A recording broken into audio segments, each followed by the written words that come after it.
All right. And night number 2. So this was one of the matches that was OG to the original card. It was Jado and the Guerrillas of Destiny versus Doki and the Dangerous Tekkers. This match was surprisingly very good. It wasn't bad. Jado and Doki have their own little budding rivalry, which I really like, especially with juniors. Yeah. And obviously Tekkers and Gorilla of the Destiny have their, right. built rivalry that's very good. Been there for a long time. It was an innocent match, and it happened. Everybody got their stuff in. It all looked really good. And after a while, I was actually starting to get invested into the match. And once again, a greatly paced, great rivalry based, and greatly executed tag match, especially given the circumstances. They did a wonderful, wonderful job. Right. But it was the Dangerous Tekkers to win. Suzuki-Gun to win. Suzuki-Gun. Well, Dangerous Tekkers, Suzuki-Gun, I think they kind of got it. But, yeah, Suzuki-Gun won with a little octopus hold on Jado, and Jado obviously can barely move, so he kind of looked, it was a little stiff, but I think Zack Sabre Jr., once again, being the incredible professional that he was, made sure that he was safe. But overall, a very fun little opening match. Second match, night number 2, coming up. So we are back. We're going to make Wrestling Dontaku majestic again, but because of what happened with night number 2, we have to adjust it slightly. So instead of talking about it match by match, we're going to talk about it kind of rivalry by rivalry, if that makes sense. Because really a lot of the matches that happened night 1 happened night 2 because and of vice what versa. Because of what happened. Because of what happened with whoever got sick. As of right now, there have only been 2 individuals, at least in that 6-man tag. Let's talk about. Well, I want to talk about Jay White first. Okay. What's next for Jay White? I mean, obviously, we know that he has beef with Kazuchika Okada. Yep. That's gonna happen at some point. Right, but Okada still has a World Heavyweight Championship match, guaranteed despite the postponement of Wrestling Grand Slam, which was going to happen in Tokyo Dome. And I don't mind Ospreay v Okada. We've seen it before. It's going to be a great match, but I feel like that's kind of what it was. Obviously, the problem with Jay White and everything that's going on there is that now he has a title, and I don't want. You said Okada, right? You said Okada White. Yeah. Okada White. I thought you said Ospreay. I'm like, wait, no. Ospreay? Yeah, White? Sorry. If I said Ospreay, I meant White. Okay, I think you said Okada. I might have said something. I might have heard something wrong there because both start with an O. Both are amazing, and both I jerk off to on a nightly basis. It's Okada Ospreay. Let's put it that way. Right. Okay. Obviously, that's happening, but with Jay White, I think he's in the perfect spot right now. No, Jay White's fine where he's at. Right, and I don't want Jay White to do anything else other than what he's doing right now. And obviously, I don't mind the thing with Tanahashi if they even do another match for the never openweight title, which they probably will because he is entitled to a rematch clause. Yep, absolutely, and I will not be mad about that because this was a great match. All right, so question is, and what's next for Tama Tonga, Tonga Loa, and Taichi and Zack Sabre Jr.? Obviously, at this point in time, I feel like they're kind of going their separate ways. Well, here's the problem though. The Dangerous Tekkers still have one more title match. They won it on night number 1. Yeah, and then Tama Tonga and Tonga Loa are the tag team champions. They are the tag team champions currently. So you know that's going to happen.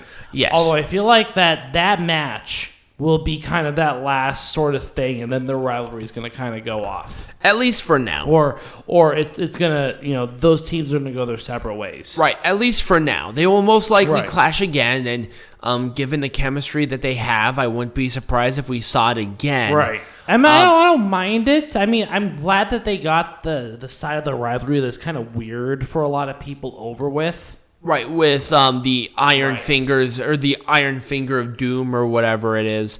I'm glad that they did get that done, and they had really good singles matches for night number 1, and the tag team match was surprisingly good, which is why they want to continue to promote Dangerous Tekkers and Gorillas of Destiny, because they have really good chemistry all the way around, from storytelling to match quality. You're never going to get wrong with that. Right. But the problem is that there are other teams in New Japan that definitely will need it.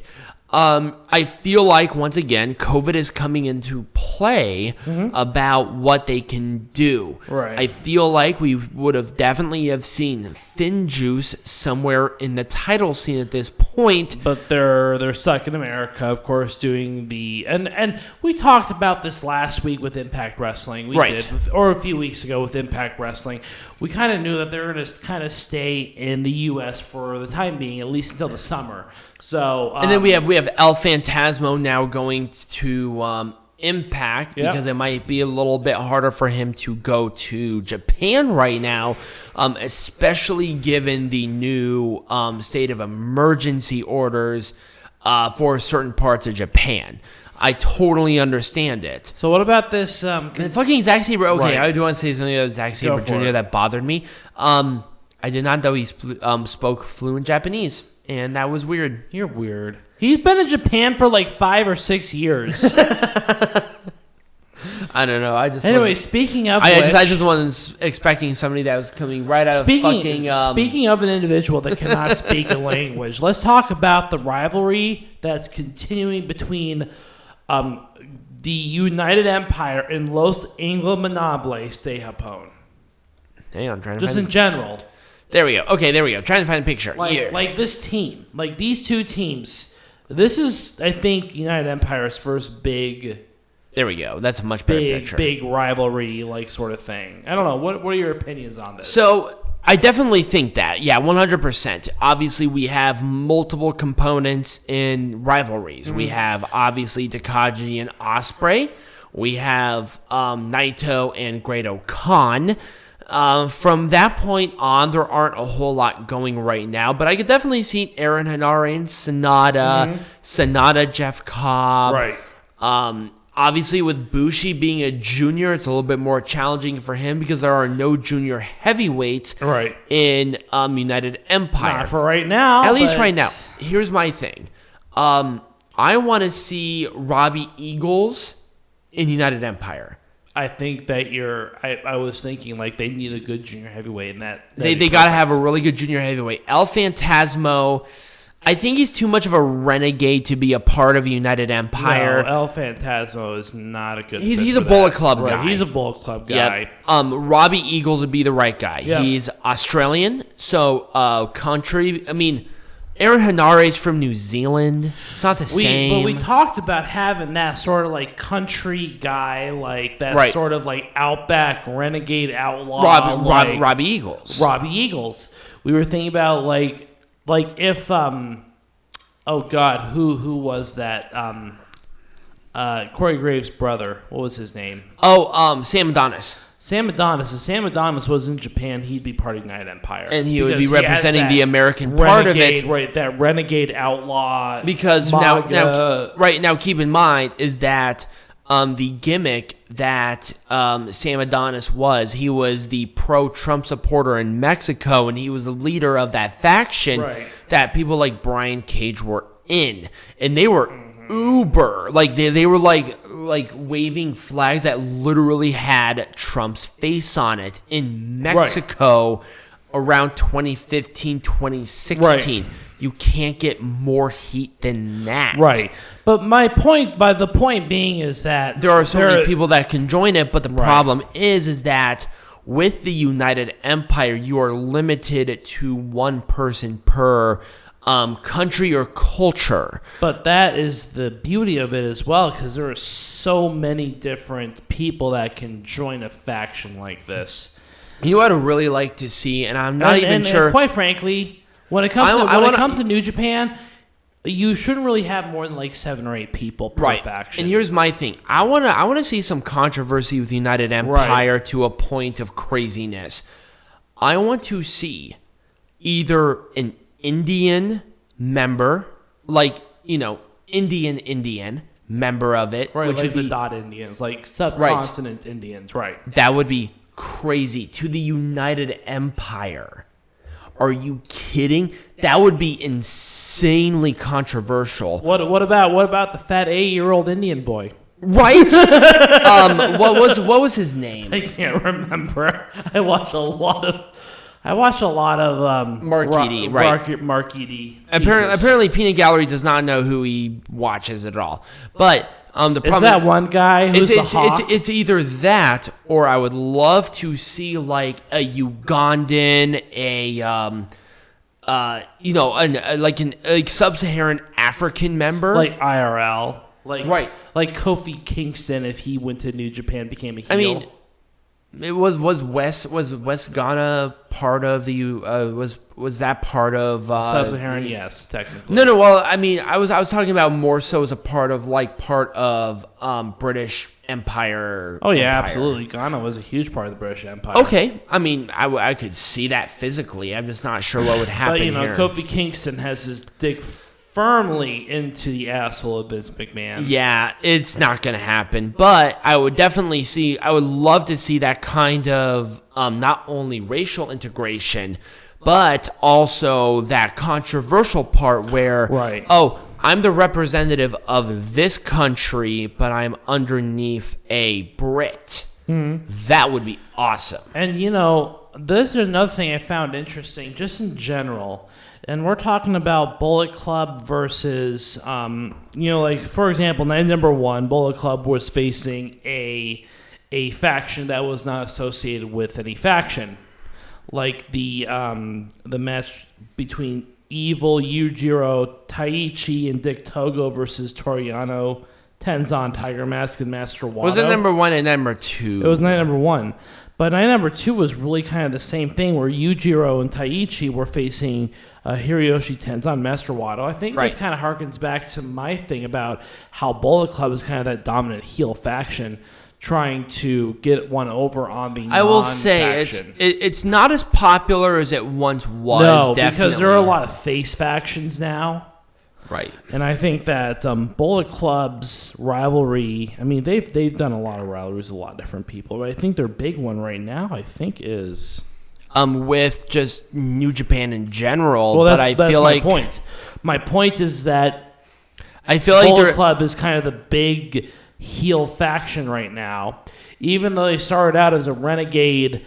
I think they should harken back to that renegade-esque style. Maybe. And I think that's what's missing from it. We're not getting a lot of you're getting a lot of individual rivalries, right, like with Evil and Toru Yano, but it's like, let's really start to promote going against New Japan in general. Mm-hmm. I'm usually not the biggest fans of factions or anything like that. But the point being is that I think that Bullet Club has kind of taken on that mantle of that heel faction in general. There's a thing about controversy that I really enjoy, and they're really, other than maybe United Empire that has the opportunity to have some controversy, there really isn't anything there. And I think part of it also, it's like, they don't know who wants to be a main eventer. It's like Evil was double champion at one point, where Bullet Club was actually now starting to gain that momentum again. Bullet Club is kind of put off to the wayside now because really right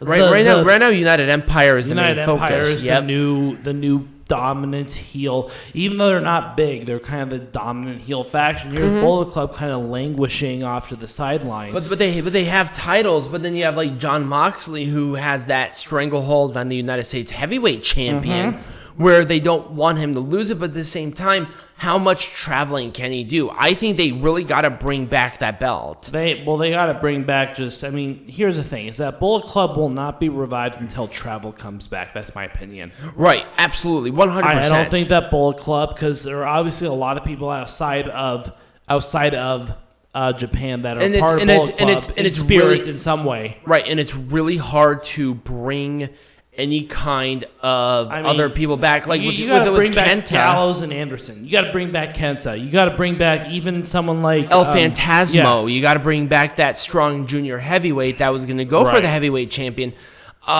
with you gotta bring back even Kenny Omega because he's part of the Bullet Club. Well, kind of.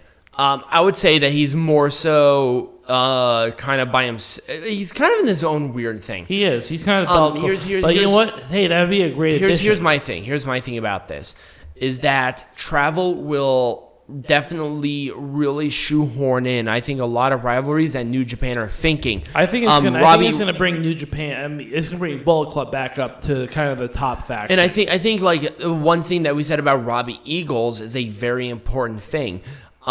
It's a guy who will really fit within that premise of the United Empire, a great junior heavyweight from a territory that is still, at least to a point, British controlled. Right. And that's what we need. We need some controversy kind of pushed into it. And also the problem is, New Japan Strong, it's almost its own thing. Right. Let's start, and they can't integrate that in yet. So it's very challenging. They're kind of in limbo right now. Right, and it's really hard. And I mean, I definitely understand New Japan's problem, and they're trying their best. And I really do like how they're bringing United Empire.